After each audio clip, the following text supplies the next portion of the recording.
second chance in the game.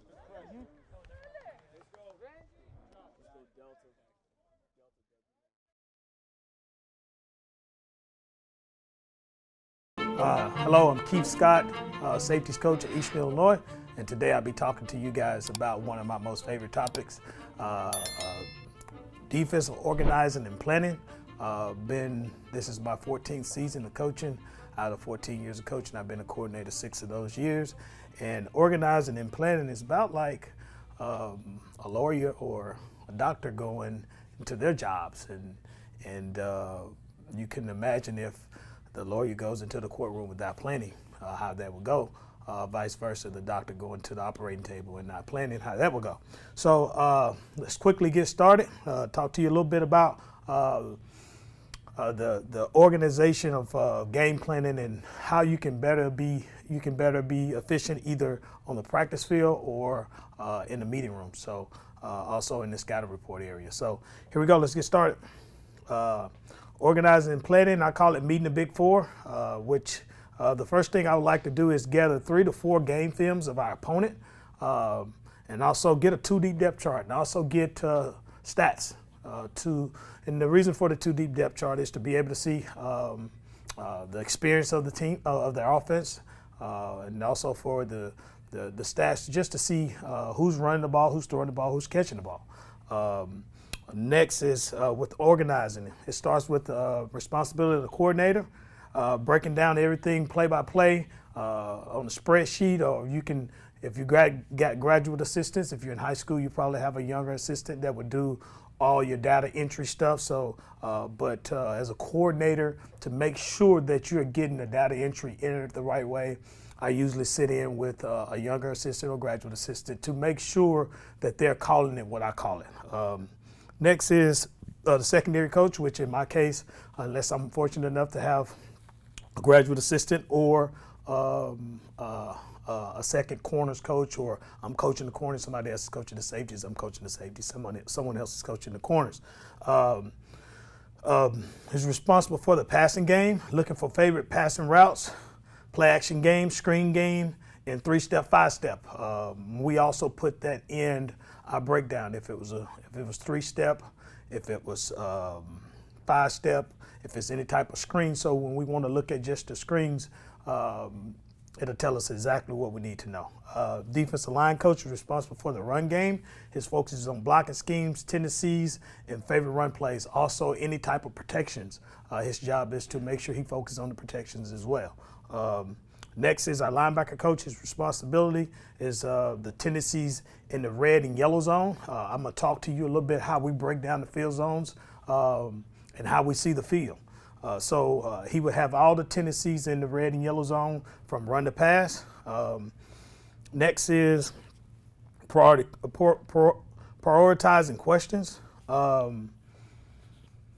Who is their go-to guy? Who they like to get the ball to and who can beat us? It's very important. If you go back to the 2-deep, if you go back to getting the stats, you can tell just by stats who you need to hone in on or focus on. What are our opponent's best run plays and pass plays? So what do we need to defend? What do we need to defend in terms of run or pass? And also, who are their weak links, especially on the offensive line? Every offensive line is a total of 5 of them. So somebody's weak. And we got to figure that out, and we would like to exploit that. Next is, what are our weaknesses on defense? What we don't do well, what we're not good at. Those are the things that we can kind of figure out. How would they attack us? And that would kind of get us ready in terms of organizing for the week. Next is, now we got to implement, okay? We will walk through or go through personnel. We'll talk through each player, and this goes along with having a scouting report, so our kids will know and know what to expect on game day. Next is the secondary coach, which will probably be myself. We'll walk through all passing concepts in terms of what they do well. If it's out of 3x1, 2x2, 2x1, whatever it is, we'll set those formations and we'll talk through them. My defensive line coach will do the same thing for the run game. So if they got 3 top runs and they're power, ISO, and counter, That's all we're going to walk through. It's the same thing for the passing game. Next, my linebacker coach on Wednesday, he would walk through all red zone top runs, all red zone top passes. And as you continue to break down a team, you would notice that most of the time teams change once they get into the red area or the yellow area of the field. They start to do things a little bit different. And as a defensive coordinator, the guy that's trying to attack him, you got to do things differently because you don't want him to score. Next is, this is the way we see the field zone, okay? So as you see the blue area here, that's from the -1 to the -10. The reason why I choose colors, so many other people see it so many different ways. If you listen to or watch the NFL, they talk about the fringe and different areas of the field in which they see it. I like to keep it real simple, so I use colors. The blue zone is from the -1 to the -10. The green zone is from the -11 to the +30. And this is most of the time people would call this the free will zone because you can get a number of things in the open field.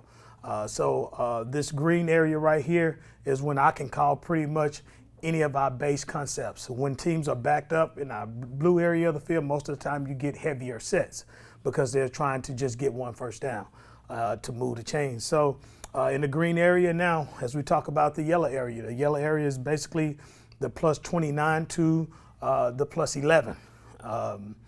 And that yellow area is when teams are starting to threaten you. Now we talk about the red area. And the reason why I like to call it the yellow area of the field is because caution. They're getting closer to scoring. The reason why now we call it the red area is because now they're putting pressure on us to get in the end zone. So the red area is the +10 to the goal line. And why is this important to have field zones? This is the way our kids see the zones. This is the way we see the zones. This is the way we break down the field, because when you're starting to implement a game plan, you gotta understand how the field is broke down because you call the game differently. As a coordinator, you want to know what teams do differently in different areas of the field. If you look at as you evaluate film, we can also pull out all the blue zone runs. We can pull out all the yellow zone runs or the yellow zone passes. Now we can see just what they're doing in that area of the field and how we're going to attack them. Next is our data column, how we would enter our data. The first thing you want is to create a zone. Where is the zone? Is it blue zone, green zone, yellow zone, whatever it is, hash, yard line, series or sequence. First series, second series, third series, fourth series. Because the reason why you want the series sequence in there, because coordinators tend to be on the script the first or maybe the second series, and then the third or fourth series, or even the second series, they get back on task. Next is down and distance, personnel, backfield, formation, run pass, shift, motion, play.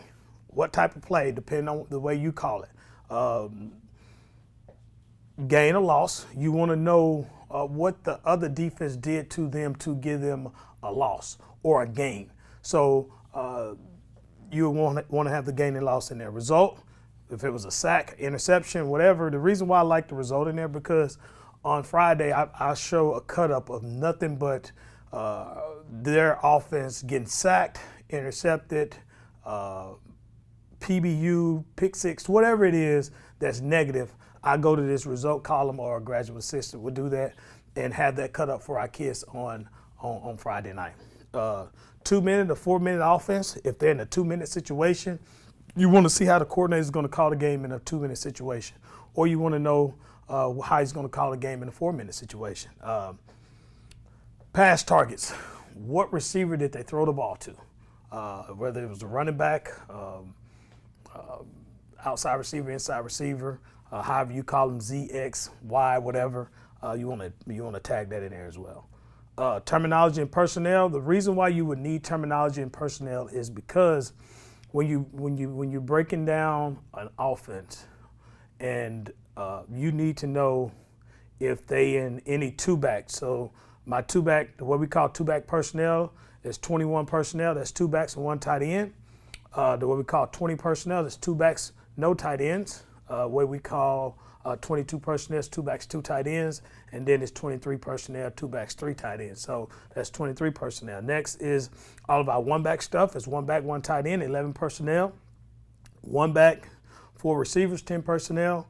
One back, two tight ends is 12 personnel. So I think this is important for your kids to know as well. As coaches, yeah, we should know personnel.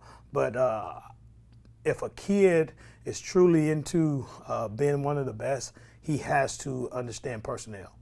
Next, our three back stuff, three backs, one tight end, 31. Three backs, no tight ends, 30. Three backs and two tight ends is 32 personnel.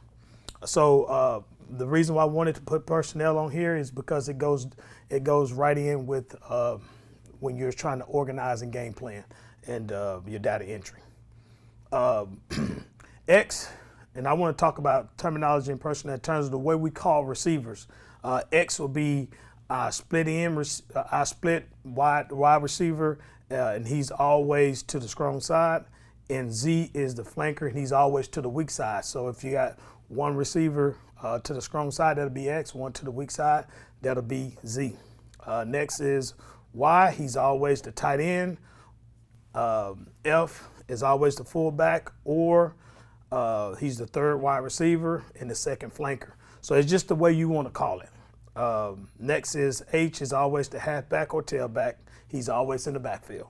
So as you get to see some of my breakdown, you will see that I would have this terminology kind of laid out in terms of the way I call receivers. So in your breakdown, if you want to know who caught the ball, you can put X, you can put Z, you can put Y, you can put F, or you can put H. And I only deal with 5 letters. Some people deal with more than that. I only use 5 letters to make it simple, not only for myself, but for our kids.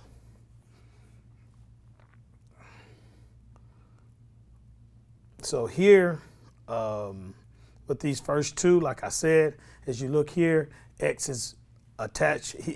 X and Y always travel together. So you have X to the strong side, and you got Z to the weak side. And then, like I said, F is always the fullback or number 3 to the strong side. So F, and if there's a second guy, F is always in the backfield. So this is kind of the way I call personnel. And you can kind of see, even with the two-back stuff, Z's always weak, X is always to the strong side. If there's a Y, whether he's attached or not, X and Y always travel together. If there's two guys in the backfield, F and H will be those two guys. And remember, H is always the halfback. So that's kind of the way we see the backfield. Even if you look down here at gun split, still, because that tight end is the number 1 to the weak side, he's still Z. So whether he's attached or not, he's still going to be Z. And that's kind of the way I call the formations in terms of the breakdown. So if any one of these guys motion, it'll be X motion or Y motion or F, and it'll all be tagged, and I only deal with five letters. So I know exactly who's motioning rather than calling it a number of different letters. Even down here, the last one to the bottom of the screen here, double twin, it's 10 personnel. Since the back is in the home position, we go off the quarterback arm screen, so it would be to the right.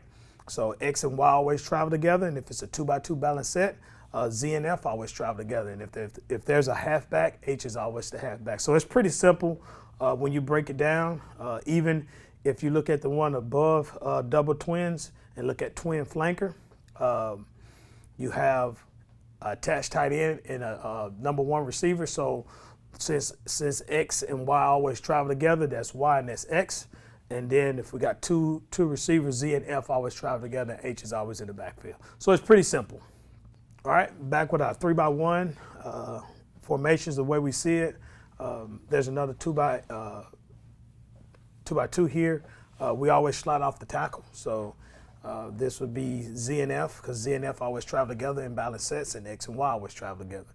Next, we'll talk about our 3x1. Since Z is always the number 1 receiver to the weak side, we got Z and X. X is always the number 1 receiver to the strong side, and Y is always attached tight end, and F is always the number 2 in any attached tight end looks. So next is, if you look at our other 3x1 here, 3 with speed this time because X and Y travels together. In picture 4 here, you'll see X and Y together, and F is the third receiver because there's not an attached tight end, and Z is always the number 1 weak. H is always in the backfield. So as you see here, it breaks down pretty simple, even in empty. Since there's not H in the backfield, H is always number 2 weak. 3 with speed, it stays the same. F is 3, Y is 2, X is number 1. So it breaks down pretty simple and pretty easy. Next, let's talk about defensive coach's responsibility. If you're in high school, this could change just a little bit, depending on your staff. But our defensive line coach is responsible for the run game and also any type of protections and things like that. But what he would focus on for Sunday and Monday is from the -1 to the -20 and the -20 to the +30. Actually, that's supposed to be the -1 to the -10 is our green zone, and then the -11 to the +30 is actually our open field green zone.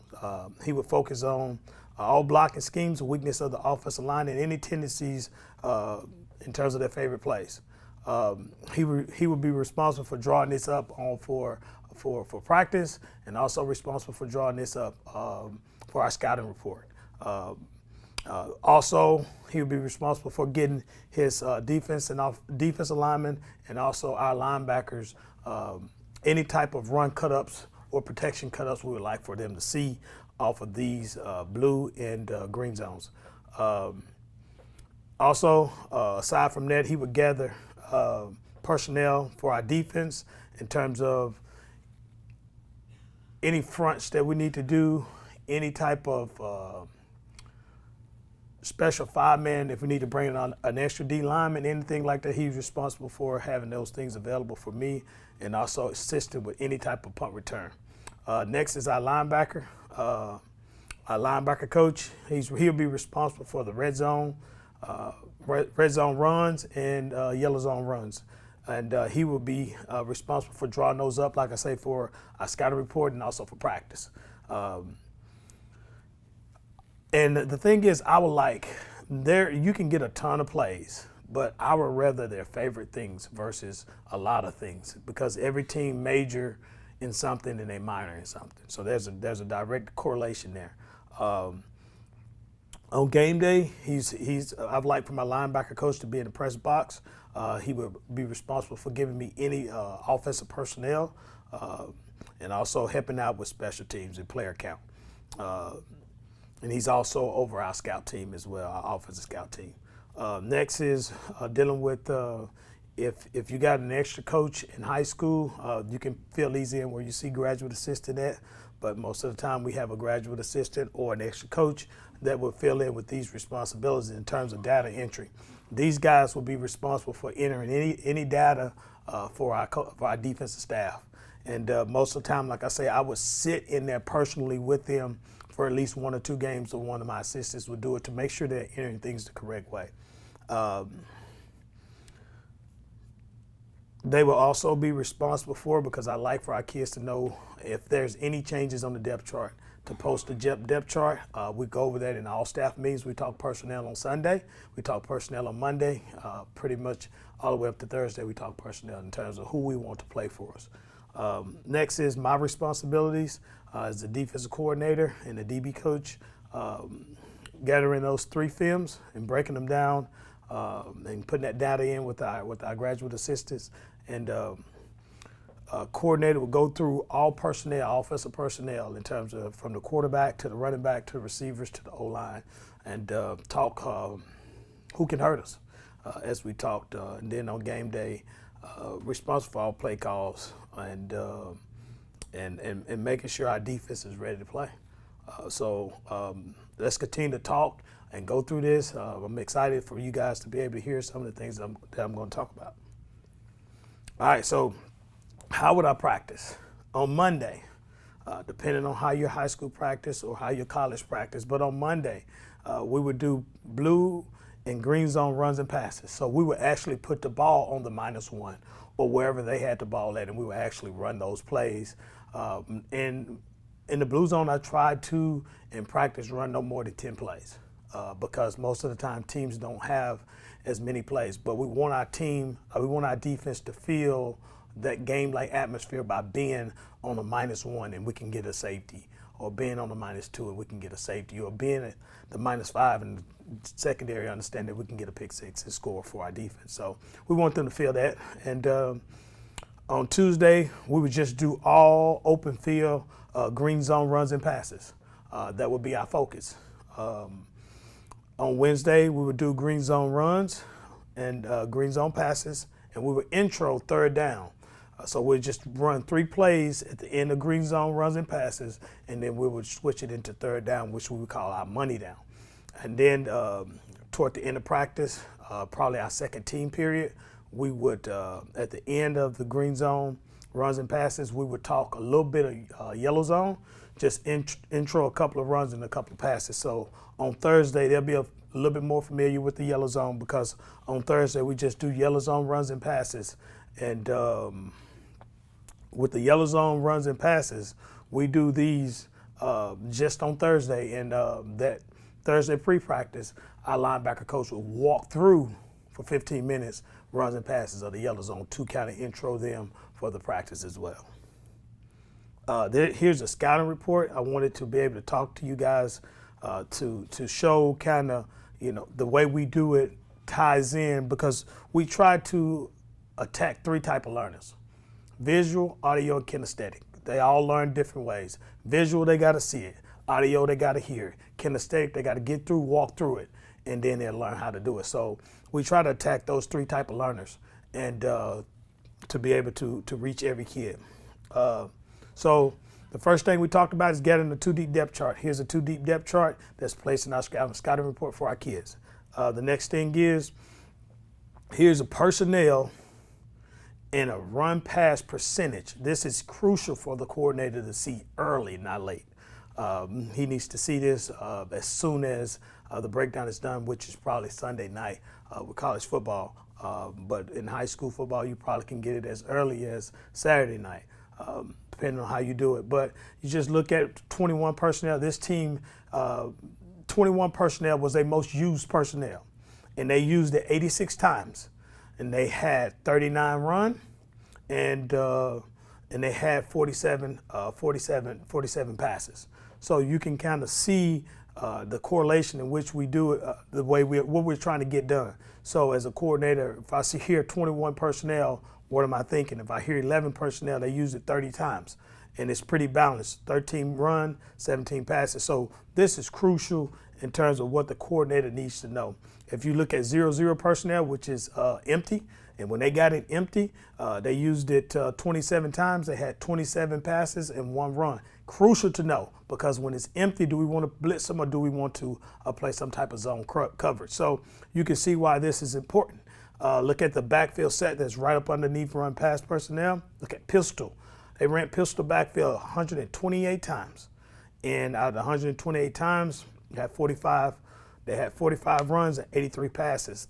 So when our guys see pistol as a defense, it's pretty balanced. It don't really give us a story. But if you can look at quarterback gun, which is a direct correlation to empty. If it's quarterback gun, 38 times they passed the football and 1 time they ran the football. So all this stuff is crucial when you're trying to game plan and you're trying to get some type of lead on the offense. If you look at total runs and what type of runs, and it depends on how you call all this stuff. You can call it a little bit different than me. But we look at their favorite runs. What we need to stop is pretty simple. They like to run the ball to the strong side, and with 13 times being the leading time. But every offense has a bead, and you got to find it. As humans, we are creatures of habit. So there's something that we're going to do over and over and over again, and there's something that every now and then we'll break that habit. But for the most part, if you take the time to put your data in and put it in an efficient way, in a really quick manner, you can find out really, really quickly what the offense is trying to do and why they're trying to do those things. And I always like to use the term strong team, strong tendency.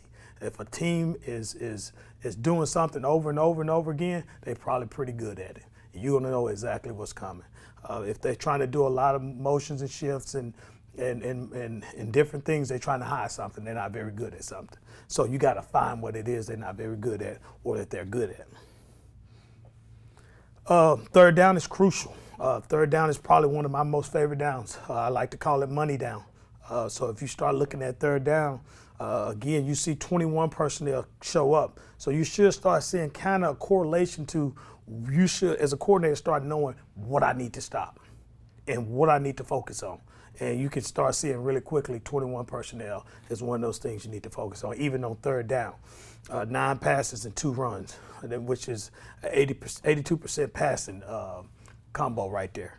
Next is 11 personnel, 7 passes, 3 runs, 70%. 11 personnel was also their leading one in the open field. So you can kind of see a direct correlation. This is an easy spreadsheet to make, but this is crucial for the coordinator to know no later than Tuesday. I mean, like Tuesday morning, because you'll start focusing on money downs on Wednesday and Thursday. So getting all this stuff to them pretty quickly and as efficient as possible is crucial. If you look at 21 personnel, play action pass, of course, 21 personnel, play action pass should be the top thing, because drop back pass, they only did it 3 times, and probably that was drop back pass for posts. But most of play action pass, boots, nakeds, and things like that goes direct correlation with runs. So your breakdown, and as you're listening to me now, you should start to come full circle with how to start gathering and getting a game plan together. And I'm hoping that you're following me and understanding exactly how you should start getting a game plan together to be more efficient on game day. This is our hit chart, which is all we do is gather their favorite formations and do the amount of runs and the amount of passes that they had out of it. So this is basically a 2x2 set. We call it Detroit, which is double doubles. They ran the ball 10 times and they passed it 18 times. Not really telling you a whole lot, but one thing it tells us is that their top run is draw out of this formation. So that's good for the linebackers and D-line to know. Next formation is twins close. You look at a total of 26 times, 19 passes, 7 runs. So we're kind of honing in on what type of runs. Or would it be in 21 personnel? Would it be play action? Probably so. You'll probably start to catch on to kind of what we're doing here. They also ran a screen out of this. They ran one trick play out of this. As you look at the breakdown, what I try to do is be very, very detailed in everything that we're trying to cover with the offense. Now we look at empty. We talked about the 25 times that they passed the ball. They ran one quarterback draw out of it. They also ran one trick out of this out of this formation. So you can kind of start seeing a direct correlation of what we're looking at and what we're trying to get done. If you look at pro, 25 times, 12 runs, 13 passes. Also had 4 passes out of this as well. So as you can shift your focus to the next one, it helps the kids to know what they're looking for more than it helps the coach. This hit chart is directly for them in the scouting report.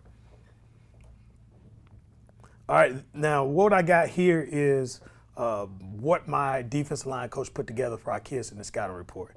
And I allow my coaches to be as creative as possible when doing their portion of the scouting report. I want it to be, if you want to be, funny with it, or you put your own personality to it. And I allow my D-line coach to present this on Tuesday in our defensive meeting, which we meet as a unit, and he will present this blue and green zone runs to not only the defense alignment, but to the entire defense, so everybody will know what he's seen and what he broke down in terms of the scouting report. So of course you have a 2 deep, and his 2 deep is a little bit different from mine. He have anybody that's involved with the run, from the O-linemen, fullbacks, and tight ends. Next, I like for each coach to create a synopsis of kind of summing up what to expect from the offense. meaning if the tight end's soft or like here, John Miller is the weakest link on the offensive line. He's number 72. I like them to put those small details in there so those kids can now read all this stuff. They can see exactly what our defensive line coach think about their run game from top to bottom. If it's ISO, if it's power G, if it's halfback draw, whatever it is that he saw that's their favorite concept will be placed in this synopsis. And now, like I said, we try to attack all three type of learners: visual, audio, and kinesthetic. So here's an opportunity for them to see it visually. You're talking about the inside zone. You're talking about toss, empty, quarterback draw. I mean, you have it all in there. And before any of this get handed to the kids, as a coordinator, I like to look over it and make sure the things that we talked about is all in there and is done the right way. So you can see all types of runs that we draw up out of different formations. It's good for the kids to see. Some of the defensive linemen don't like to see what the DBs look at. So of course, if you have a total scout report, they don't truly have to do it. They just look at their portion. Of course, there's some more runs, and I like all this stuff to be placed in there because it just shows what they're doing out of 21 personnel here. All the 20 personnel runs. Most of the time, teams can be in 21 personnel, but give you some type of 11 picture. So these are some of the things that we're looking at here. Of course, there's some more runs here, which we put as many in there as possible.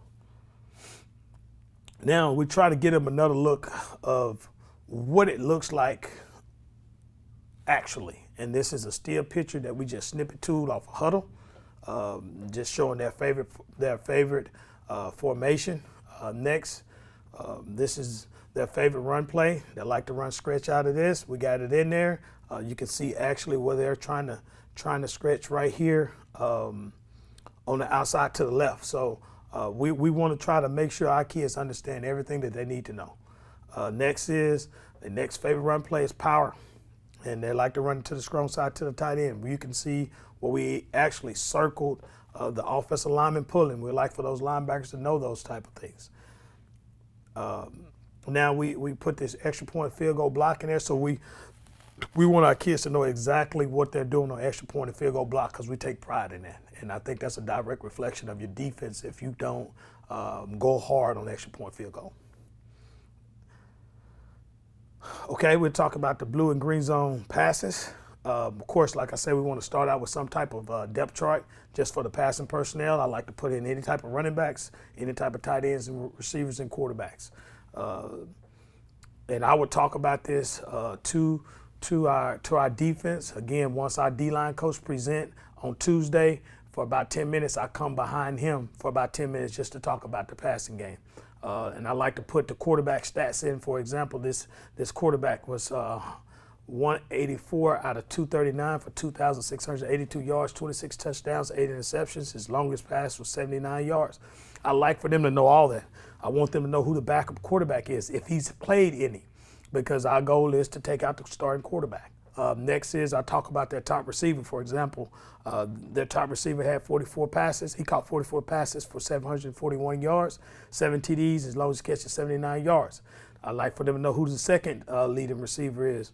He's caught 28 passes, was 301 yards, 3 touchdowns. His longest catch was 32 yards. So I do no more than their top four receivers because most of the time the fourth guy could be a running back, and I want them to be aware of him. And also I kind of break down a little bit their passing personnel out of 3x2. 3x2 is their most used passing personnel.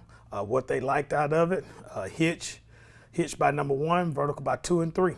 Some type of smash concept, 3x1 trips, or tray, X with hitch. And notice I'm still using my X, Y, and F combinations because I think that's very important for kids in training their eyes, but they see it in a different way. And then most of the time I talk to them about if we're big quarters this week or we're big thirds. Don't give up the big play. Know where the top receivers are. Know where they're working at. For example, I got X and F right here. So at all times, you'll know where their top receiver is. And good luck, men. And then here's some screens. We talked about 21 personnel being at top, but this bubble screen was their top passing concept out of this in terms of screens. Any type of motions with screens. This is showing out an empty. There's no one in the backfield, so they have motion at number 2 weak and throw the bubble to him to the field. Any other type of motions to get to any type of empty look, any type of play action passes. We talked about that earlier, play action being the top thing out of 21 personnel. And these guys like to go play action double hitches and then throw the ball vertical. You can see where the red marks are. That lets us know where the ball was being thrown. Any type of other play actions that they're doing. We give our kids every concept that showed up more than twice. And that gives them the opportunity to know what's favored. Again, another play action, motion with play action, and another motion with play action. And it's just, I like to give them the actual picture from huddle because that's what they've been watching all week. And now they get a scout report, get to take it home, get to carry it on the bus. I think it trains their eyes better. Now we get to talk about some drop back passes. As you can see in the top right hand corner, that's kind of how many times they ran it and what down and distance they ran it. So with that being said, you can see a bunch, and we just call it a trio bunch. And the red dots is the amount of the direction in which the ball was thrown. So you can imagine we repped this a good little bit in practice. Next is they ran this play actually twice in a 3-game breakdown. They ran this one twice in a 3-game breakdown out of empty. 2 and 3 vertical. Threw the ball up the seam to 2. Same thing here. Off of a drop back pass here. Same thing here, a 2x2 balance set with pistol backfield. But all it does is allows our kids to see it in another way. So, all right, now we'll get to our red and yellow zone. Of course, our linebacker coach will handle this, and he will present this on Wednesday. He has 10 minutes to talk to our defense about the red and yellow zone and what he's seen running pass-wise. So this is great. I think this is awesome, the way he starts this off. He doesn't give me a synopsis. This is his way of summing everything up for me, which I think is great and it's very detailed. It's a 3-game breakdown. He gives the total plays, 47 plays out of 243. And he also talks about his run pass percentage. So it's very, very detailed. It breaks it down from run pass and in the red zone, run pass in the yellow zone. Because if you look at the yellow zone, he has 39 plays total, 12 runs and 27 passes. So this team, his breakdowns let me know once this team get into the yellow area of the field, they're attacking, they're trying to throw the ball vertical, they're going to take a shot in the end zone. So these are the things that you need to know. Now, what are they trying to take a shot out of? 21 personnel is their leading personnel, again, even in the yellow zone. So they haven't much change in the yellow area of the field, okay?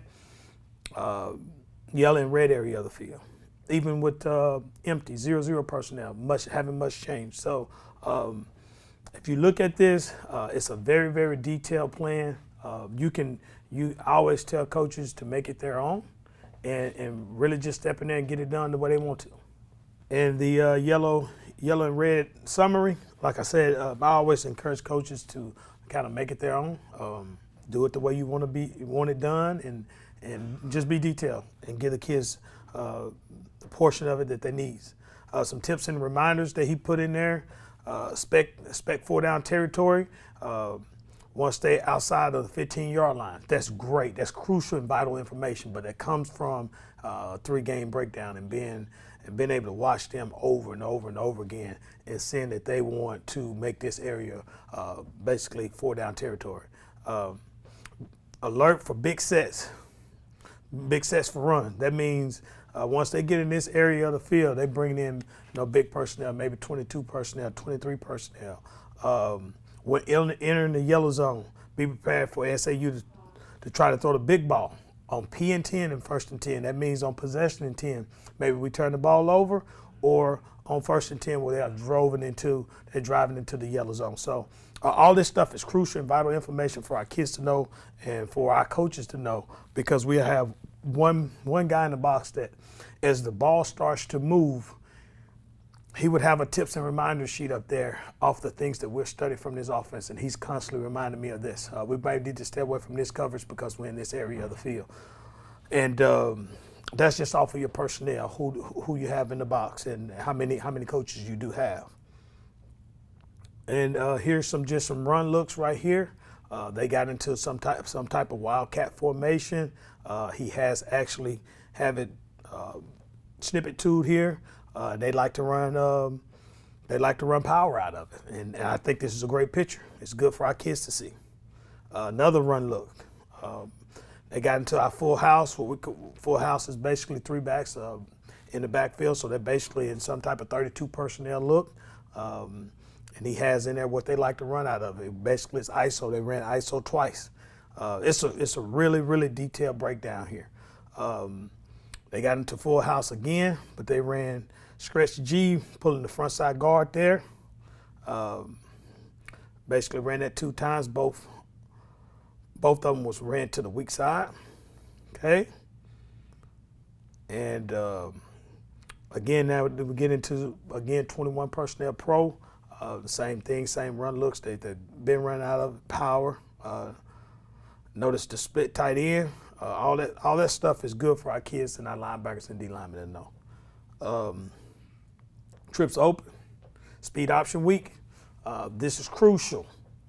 Any type of pistol out of trips, 3 with speed to the field. They like to run speed option weak in the yellow zone. And I think this is crucial and vital information. Now we talk about out of basically 22 personnel. If they motion number 1 receiver weak, which would be X, they're trying to get the hand sweep out of this. Crucial, vital information to know in the red zone. Okay, if we get 22 personnel. Some of the pass looks that they get. Okay, notice, again, this is out of empty, and they throw the ball to number 2 up the seam to the field. Vital and crucial information. As you talked about his synopsis earlier here, he talked about them liking, once they get into the yellow area of the field, they like to take a shot on P and 10 and 1st and 10. All this stuff correlates. Some more of the pass looks, more so out of empty. A couple more out of empty, because empty was their top passing personnel. Another one out of empty, throwing to number 2.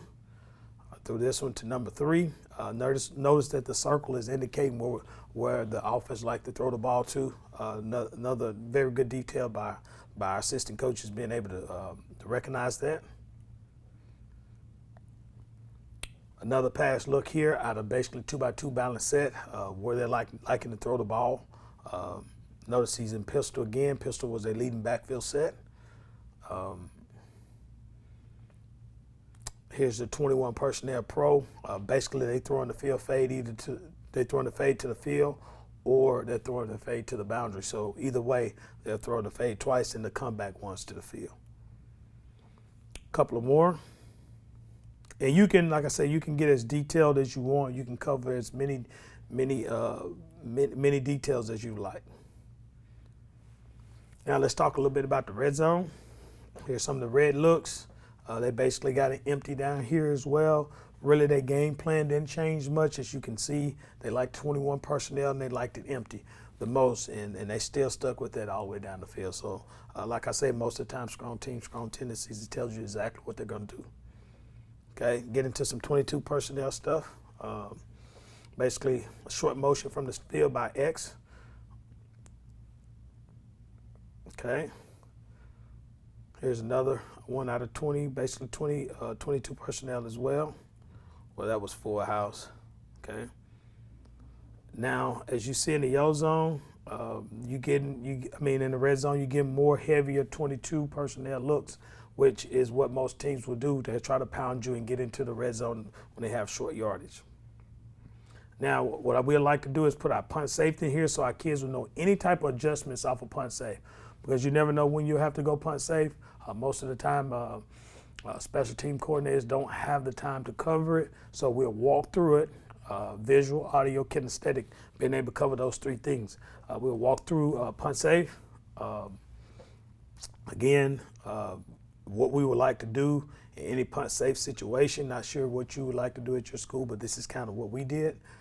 Next is, it was a pleasure speaking to you guys. I hope at any point that I gave you guys something that you can carry back to your high school or college that will help you game planning wise. But it's been my pleasure to talk to you. Here's my contact information. My Twitter is there, Keith_Scott05. Also, you can contact me via Yahoo Mail, KeithScott122@yahoo.com. I appreciate your time. Thank you.